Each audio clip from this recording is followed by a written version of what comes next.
The problem is not pleasures.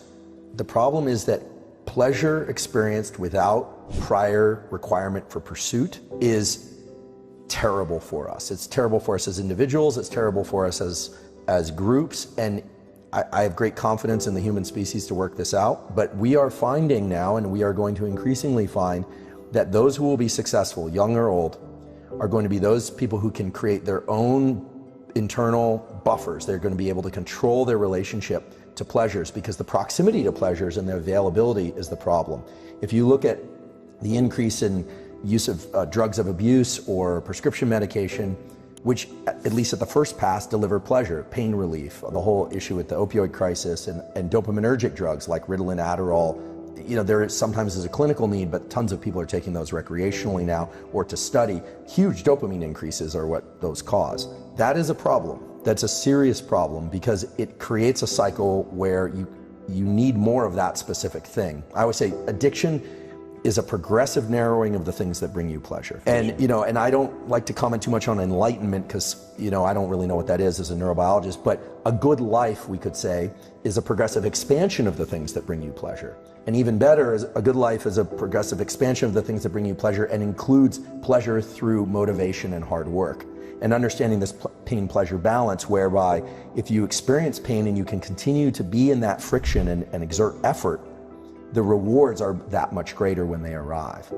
And so if you look at any drug of abuse or any situation where somebody isn't motivated or thinks, now they may have clinically diagnosed attention deficit hyperactivity disorder, but a lot of what people think is ADHD, it turns out, is people just over-consuming dopamine from various sources. And also the context within a TikTok feed is, the context switch is insane. The brain has never seen, first of all, this is the first time in human evolution that we wrote with our thumbs, but that's a pretty benign shift. And then the other shift is, normally you walk from one room to another, or from a field into the trees, or from a hut or a house, or whatever it is. But now you can get 10,000 context switches in that 30 minutes of scrolling on Instagram or TikTok.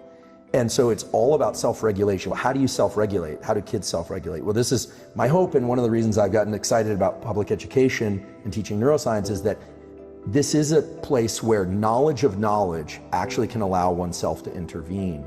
When you think, I'm feeling low, I don't feel good, nothing really feels like good. Am I depressed? Maybe, but maybe you've saturated the dopamine circuits. You're now in the pain part of things.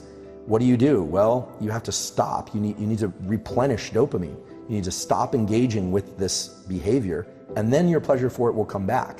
But you have to constantly control the hinge. It's not just about being back and forth on the seesaw. You have to make sure the hinge doesn't get stuck in pain or in pleasure. We often think about the extremes of addiction, and those are really severe, but we also have to think about the more subtle forms of something we really love, but indulging in it just a little too often so that it no longer has that edge. There have been really good studies of people who jump out of airplanes with parachutes. I'm sure it's a lot of fun, it looks like a thrill, but people do it over and over and over again, often die doing other things. They often become drug addicts because it's a huge high. Oh yeah, a lot of that. And there are a lot of examples of this. I mean, you can get addicted to anything. The key is to regulate that behavior. So you asked what should people do? Well, certainly I'm trying this now, and I have some good examples. Some young people I know and work with are taking breaks from not just social media, but no cell phone whatsoever. I'm actually trying an odd experiment, which is for the first hour of every day, no phone. Learning how to keep that no-go, don't circuitry, as we could call it, tuned up is very important.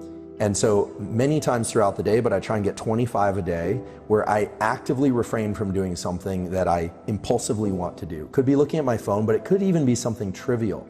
Like I want to walk to the kitchen and get a glass of water. So I'm actively engaging in action-based denial. So restricting my behavior in some way as a way of keeping these dopamine circuits tuned up. Also not looking at my phone first thing in the morning for an hour, because knowing what we now know about the second phase of sleep and REM sleep being more predominant in the second wave of sleep, and the fact that you're working through a lot of emotional and logistical contingencies, you're reshaping your brain in sleep. That's when neuroplasticity occurs, during sleep. It's triggered in wakefulness, but it actually takes place in sleep, especially that second half of sleep. When you wake up in the morning, you are in a perfect position to what I call receive the download of all the work that your neural circuitry has been doing the night before. But if you immediately go to a sensory experience, especially a rich sensory experience of stuff scrolling by, you're actually missing the information that you processed at night. And even more importantly, that second half of the night during REM sleep is when the emotional weight of things becomes, let's say, you put it on the shelf properly.